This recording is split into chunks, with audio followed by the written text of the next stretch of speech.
dengan NIM 123101112. Dan perkenalkan, nama saya Raffi Al-Fahri dengan NIM 123101008. Dan perkenalkan, nama saya Nurul Fazliyah dengan NIM 123101118. Dan saya sendiri terakhir ada Dewi Lestari NIM 1271.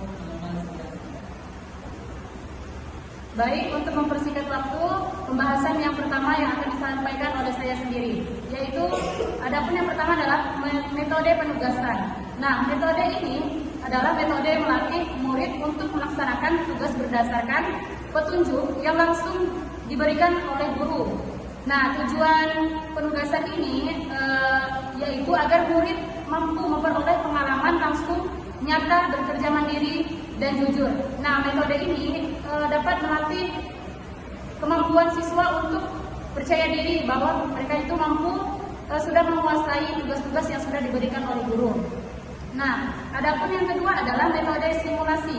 Nah, metode simulasi ini adalah cara pengajian bahan ajar yang dilakukan secara langsung melalui kegiatan praktek tentang pelaksanaan nilai-nilai dan moral. Nah, melalui metode ini murid dibantu memahami dan menghayati nilai-nilai yang ada di kehidupan dalam masyarakat.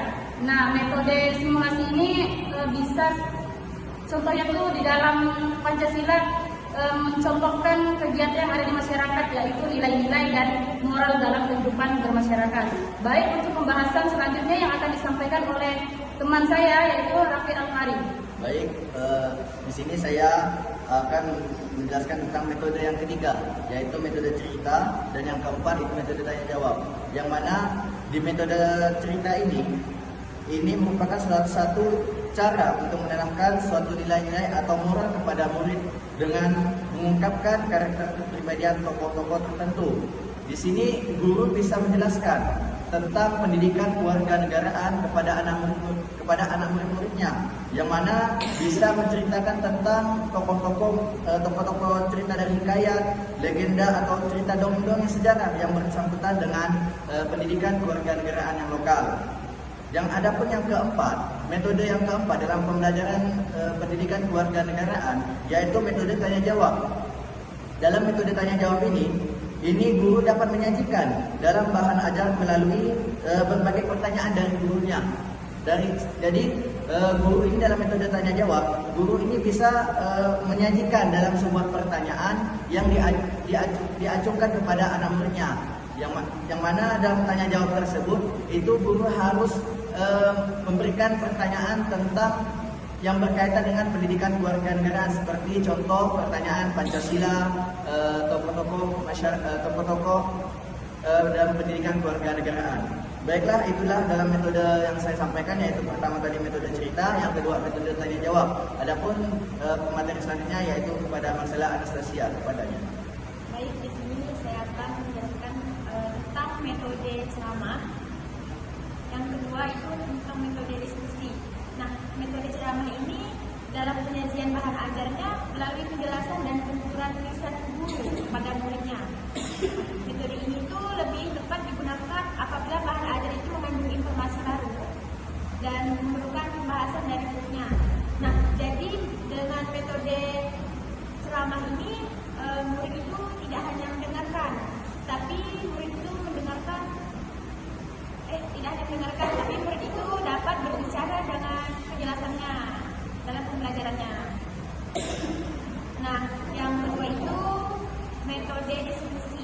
Nah, metode diskusi ini digunakan untuk tujuan agar dalam proses pembelajaran itu terjadi komunikasi. Komunikasi itu banyak arah yang terdiri dari guru dan murid-murid, murid-guru dan murid-murid ditunjukkan dalam pembelajaran yang berorientasi pada cara belajar murid dengan belajar aktif. Nah, dengan diskusi ini tuh membuat murid itu belajar dengan aktif sesama temannya, murid-muridnya. Mungkin sekian dilanjutkan oleh teman saya, itu Amanda. Baik, jadi saya akan menjelaskan metode permainan dan kompetensi. Jadi kompetensi ini murid untuk melatih dan membagi motivasi pembelajaran.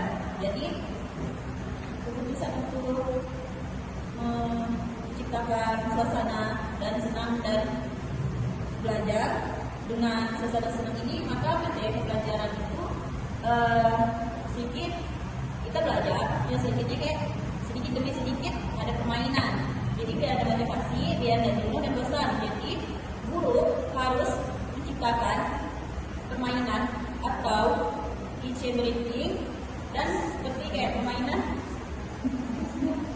dan seperti permainan yang kayak Pancasila. Jadi contohnya tuh satu, Tuhanan yang Maha Esa, dua, kemanusiaan yang adil dan beradab.